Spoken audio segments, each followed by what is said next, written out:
মায়ের বুকত কোলাত বেড়াই সেটা হইল মোর মাটি মাও। আর এক মাও, যে মাও মোর বিশ্বের দরবারত পরিস্থিতি ঘটে দেয়, সকালের সাথে সম্পর্ক করি দেয়, সবার সাথে সাগাই বেনে দেয়, মেলামেশার সুযোগ করি দেয়, সেটা হইল ভাষা মাও।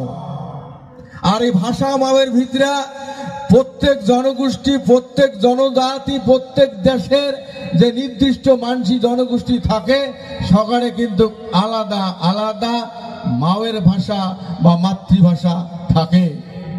এই মাওয়ের ভাষা প্রথমে যায় মাওয়ের ভাষা মাতৃভাষা উপেক্ষা করিবে, তার জীবনে কোনোদিন শিক্ষার অগ্রগতি ঘটিবেন নয়। আর মাওয়ের ভাষা গুরুত্ব দিয়ে যদি কোনো শিক্ষা অর্জন করা যায়, তার মতো শিক্ষিত পণ্ডিত নক্তি করিয়া হওয়ার মতো সুযোগ আর কাং পাওয়ার নয়। এই যে মাওয়ের ভাষা, কবিগুরু রবীন্দ্রনাথ ঠাকুর কইছে, মাতৃভাষা মাতৃদুগ্ধ সমতুল্য। তেমনি সকালে মাওয়ের ভাষা, সকালে মায়ের দুধের নাকান, এটা গুরুত্ব দেওয়া হবে। আমরা সমাজক ভাল করিবার গেলে, সমাজক প্রতিষ্ঠিত হওয়ার গেলে এই তিন মাওক উপেক্ষা করা যাবার নয়। আর এই তিন মাওক যাই উপেক্ষা করে, তার মতো কুলাঙ্গার সন্তান, হতভাগা সন্তান, নিকৃষ্ট সন্তান জগতের মাঝত নাই। মাতৃভাষার গুরুত্ব কি আমরা অনেকে জানি না, বুঝি না। মাওয়ের ভাষা যতটা নক্ত করিয়া জ্ঞান অর্জন করা যায়, অন্য কোনো ভাষা কিন্তু করা যাবার না।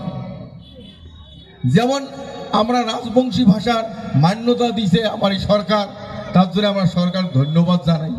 এই রাজবংশী ভাষা আমরা যেমন কতগুলো আমরা বইয়ত পড়ছি, বাসক পাতা, বাসক পাতার রস সর্দি কাশি জ্বর হইলে রস করিয়া উষুম উষুম গরম করি খাইলে সর্দি জ্বর ছাড়ে, বইয়ত পড়ছি। কিন্তু আমারে বাড়ির পাশ পাকে যে গাছটা আছে ওগুলো জানি না কেন বাসক পাতা বাংলাত কয়, আমার রাজবংশী ভাষাত কয় হার বাক্সা। এইবার হার বাক্সা কথাটা রাজবংশী শব্দ, বাসক পাতাটা হইলে বাংলা শব্দ। এবার আমরা কই শিখে বাড়িতে কই শিখে ধরায় শিখে বেড়েছে, বইও ধতে আছে ছুচো। পরীক্ষাত গেছি, এলা পরীক্ষার প্রশ্ন হচ্ছে সুচো সম্বন্ধে যা জানো লেখো। আমরা তো সুচিও জানি না, বাড়িতে কই শিখা।